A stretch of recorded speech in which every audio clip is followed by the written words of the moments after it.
আসসালামু আলাইকুম। একটা কথা আছে যে যেই নালে উৎপত্তি ওই নালেই বিনাশ।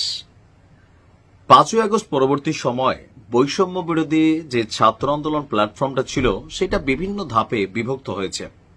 আমরা দেখেছি সেখান থেকে জাতীয় নাগরিক পার্টি মানে মূলধারার এনসিপির যে রাজনৈতিক দল সেটা আপনার সামনে এসেছে এবং ওই সময় বৈষম্য বিরোধী ছাত্র আন্দোলনের প্ল্যাটফর্মে যারা খুব বেশি আলোচিত ছিলেন এদের মধ্যে অনেকে আবার এনসিপিতে নাই, তারা বৈষম্য বিরোধী প্ল্যাটফর্মে রয়ে গেছেন। তো লম্বা একটা সময় পরে হঠাৎ করে শিবিরকে নিয়ে একটা প্রচন্ড ঝাঁকুনি দিয়েছে বৈষম্য বিরোধী ছাত্র আন্দোলনের যিনি মুখপাত্র হিসেবে দায়িত্ব পালন করছেন উমামা ফাতেমা।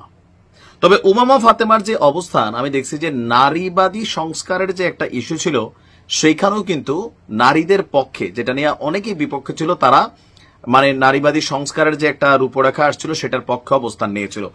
তবে এতদিন পরে ছাত্র রাজনীতির টক্সিক হিসাবে তারা শিবিরকে চিহ্নিত করে এক জ্বালাময়ী স্ট্যাটাস দিয়ে বসছেন আমাদের এই মুখপাত্র উমামার। এই নিয়ে শিবিরের নেতাকর্মীরা আবার কমেন্টে মোটামুটি মাশাআল্লাহ ভালোই গালিগালাজ সহ ওয়াশ টোয়াশ করা যা আছে করতেছেন, মানে ক্ষেতের চাক্কা খেতেই ভাঙছে, লাইলে ভাঙে নাই।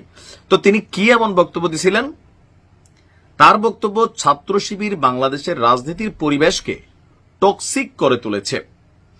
তার ভেরিফাইড ফেসবুকে তার বক্তব্য, যারা এতদিন ছাত্রলীগের মধ্যে মিশে সারভাইভ করার ভং ধরে সেই ছাত্র সংগঠন কিনা এখন আরেকজনরে ট্যাগ দিতে আসে। গত 15 বছর ছাত্রলীগ হয়ে এদের অনেকে হলে হ্যাডম দেখাতো। মানে তৎকালীন সময় আমরা দেখছি যে এই আগস্টের আন্দোলনের পর অনেক ছাত্র শিবিরের নেতাকর্মী যারা ছাত্রলীগের ব্যানারের তলে ছিল তারা বের হয়ে আসছে, যেমন সাদিক কাইয়ুমের নামও এখানে শোনা গেছে, আরো অনেকেই। তো সেই বিষয়টাকে আসলে গুতা মারছে উমামা। তার বক্তব্য যে এদের মানে শিবিরের সাধারণ ছাত্র ভং ধরে বারংবার ছাত্রদের স্যাবোটেজ করার কারণে আসল সাধারণ ছাত্রদের কথা বলার পরিবেশ সংকুচিত হয়েছে। অন্যদিকে ক্যাম্পাসগুলোতে ছাত্র রাজনীতির নতুন ধারা নিয়ে কোনো প্রকার সুস্থ আলাপ তোলা শুরু যায়নি এদের ডিস্টারবেন্সের কারণে। এমনকি সে লিখছে যে একটি অদ্ভুত বিষয় আমি খেয়াল করলাম, গত 8ই মার্চ আসিয়া ধর্ষণের বিচারের দাবিতে সুফিয়া কামাল হল থেকে আমরা মেয়েরা মিছিল বের করে গোটা ক্যাম্পাস প্রদক্ষিণ করি। হলপাড়ায় অনেকক্ষণ দাঁড়িয়ে আমরা স্লোগান দিচ্ছিলাম, কিন্তু কোনো সাধারণ শিক্ষার্থী হলপাড়া থেকে বের হচ্ছিল না। এই হচ্ছে সাধারণ শিক্ষার্থীদের নমুনা। পান থেকে চুন খসলে যেখানে তারা মিছিল বের করে সেখানে আসিয়ার জন্য এরা মিছিলে যুক্ত হয়নি। সাধারণ শিক্ষার্থীদেরও সাবধান করে তিনি বলছেন, এসব বাটপারদের থেকে সাবধান থাকুন। মানে শিবিরকে বাটপার তুলনা করে তিনি স্ট্যাটাস দিয়েছেন।